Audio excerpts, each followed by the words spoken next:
Everyone, this is Puruj Anusariya. ये है gland part 6। इससे रिलेटेड 5 वीडियोज़ ऑलरेडी मैं अपने चैनल पर डाल चुका हूँ। ये चैप्टर काफ़ी लेंथी है, जिसमें से आज का वीडियो जो है लास्ट सेशन रहेगा और बहुत छोटा सा रहने वाला है। इसमें पैनक्रियास और गोनेट्स इन दो के बारे में अपन डिस्कस करने वाले हैं। ठीक है, तो चलिए स्टार्ट करते हैं।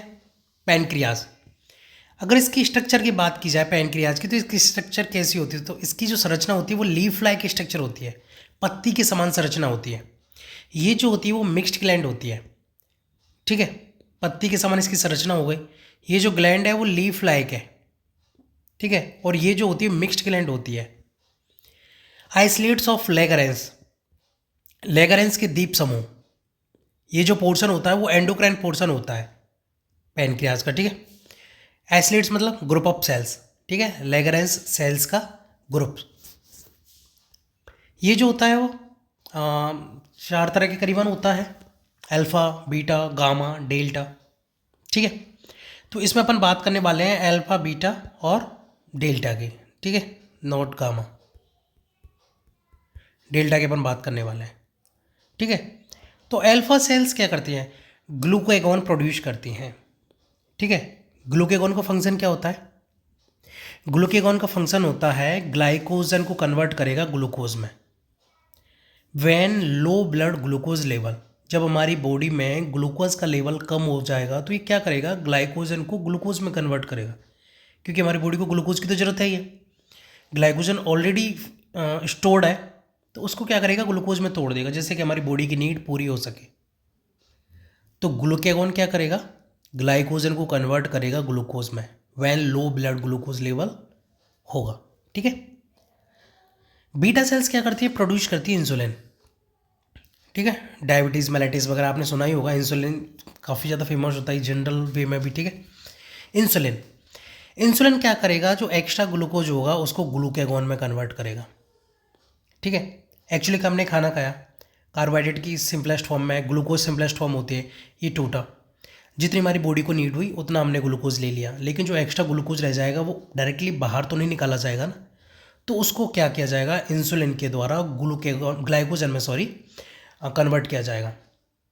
ठीक है, ग्लाइकोजन में से कन्वर्ट किया जाएगा, जैसे कि जब हमारी बॉडी को नीड हो तो वो ग्लाइकोजन फिर से ग्लूकोज में कन्वर्ट कर दिया जाए ग्लूकागॉन के द्वारा, और हमारी बॉडी की जो भी नीड है, जो भी हमें एनर्जी चाहिए वो हमें प्रोवाइड हो जाए। तीसरा है डेल्टा। ठीक है, ये क्या करती है? सोमैटोस्टैटिन प्रोड्यूस करती है। डेल्टा क्या प्रोड्यूस करेगी? सोमैटोस्टैटिन। ठीक है, सोमैटोस्टैटिन का काम क्या होता है? इनहिबिट करना होता है रिलीज को। किसके रिलीज को? ग्लूकागॉन और सोमैटोस्टैटिन नहीं, इंसुलिन के को। ठीक है, ये किसके रिलीज को इनहिबिट करेगी?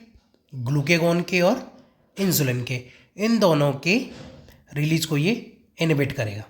ठीक है, और एक होता है गामा सेल्स के द्वारा पॉलीपेप्टाइड जो होता है, उसको भी रिलीज को इनहिबिट करती है। ठीक है, आगे देखते हैं इसका एक्सोक्राइन फंक्शन कौन सा होता है। तो पैनक्रियाज क्या रिलीज करती है? Pancreatic juice. ठीक है, ये जो पैनक्रियाटिक जूस जो होता है वो अपने आप में कंप्लीट डाइजेस्टिव जूस है। This pancreatic juice is complete digestive juice. ठीक है, अपने आप में एक पूरा कंप्लीट डाइजेस्टिव जूस है। इसमें कौन कौन से एंजाइम्स पाए जाते हैं? तो ट्रिप्सिन हो गया, लाइपेज हो गया, एमाइलेज हो गया। ठीक है, प्रोटीन, फैट, कार्बोहाइड्रेट एक्सेट्रा, इन सब के डिकम्पोजिशन के लिए, इनको तोड़ने के लिए ये जो काम आते हैं। पैनक्रियाटिक जूस को रिलीज कहाँ किया जाता है? तो इसको रिलीज किया जाता है स्मॉल इंटेस्टाइन में। ठीक है, pancreatic juice is released in small intestine. Okay, तो चलिए आगे देखते हैं। आगे अपन बात करते हैं गोनेट्स या फिर जननांग। ठीक है, दोनों में पाए जाते हैं, मेल में और फीमेल में। मेल में जो जननांग होते हैं उनको टेस्टिस बोला जाता है या वृषण बोला जाता है। फीमेल में जो जननांग होते हैं उनको ओवरी या अंडा से बोला जाता है। ये दोनों ही मिक्स्ड ग्लैंड होती हैं। मिक्स्ड ग्लैंड का कंडीशन मैं फिर से बता देता हूँ, जो एक्सोक्राइन और एंडोक्राइन दोनों का फंक्शन करेगी वो मिक्स्ड ग्लैंड होती है। तो ये दोनों ही मिक्स्ड ग्लैंड होती हैं। अगर इसके एक्सोक्राइन फंक्शन की बात की जाए तो टेस्टिज क्या करते हैं? प्रोड्यूस करते हैं। अब ये क्या प्रोड्यूस करते हैं? ये प्रोड्यूस करते हैं स्पर्म। तो टेस्टिस क्या प्रोड्यूस करेंगे? स्पर्म। और ओवरी जो होता है वो क्या प्रोड्यूस करेगा? ओवम। ठीक है, अंडाणु और शुक्राणु। ये इनका एक्सोक्राइन फंक्शन हो गया। अगर एंडोक्राइन फंक्शन की बात की जाए तो एंडोक्राइन फंक्शन का क्या होता है? टेस्टिज क्या प्रोड्यूस करेंगे? टेस्टोस्टेरॉन, ये तो हार्मोन है, और एंड्रोजन, ये हार्मोन ये रिलीज करेंगे। कौन कौन से? टेस्टोस्टेरॉन और एंड्रोजन। ओवरी क्या प्रोड्यूस करेगी? तो ओवरी जो हार्मोन प्रोड्यूस करेगी वो करेगी प्रोजेस्टेरॉन और एस्ट्रोजन। ठीक है, एक बार फिर से बता देता हूँ। एंडोक्राइन फंक्शन में टेस्टिज कौन से हार्मोन प्रोड्यूस करेगी? टेस्टोस्टेरॉन और एंड्रोजन। ओवरी प्रोड्यूस करेगी प्रोजेस्टेरॉन और एस्ट्रोजन। ठीक है, और एक्सोक्राइन फंक्शन की बात की जाए तो टेस्टिज जो है वो प्रोड्यूस करेगी स्पर्म, और ओवरी जो प्रोड्यूस करेगी वो करेगी ओवम। ठीक है, आपका जो ग्लैंड वाला पोर्शन है वो कंप्लीट होता है। फिलहाल के लिए इतना ही, आगे की चर्चा अपन अगली वीडियो में करेंगे। Thank you.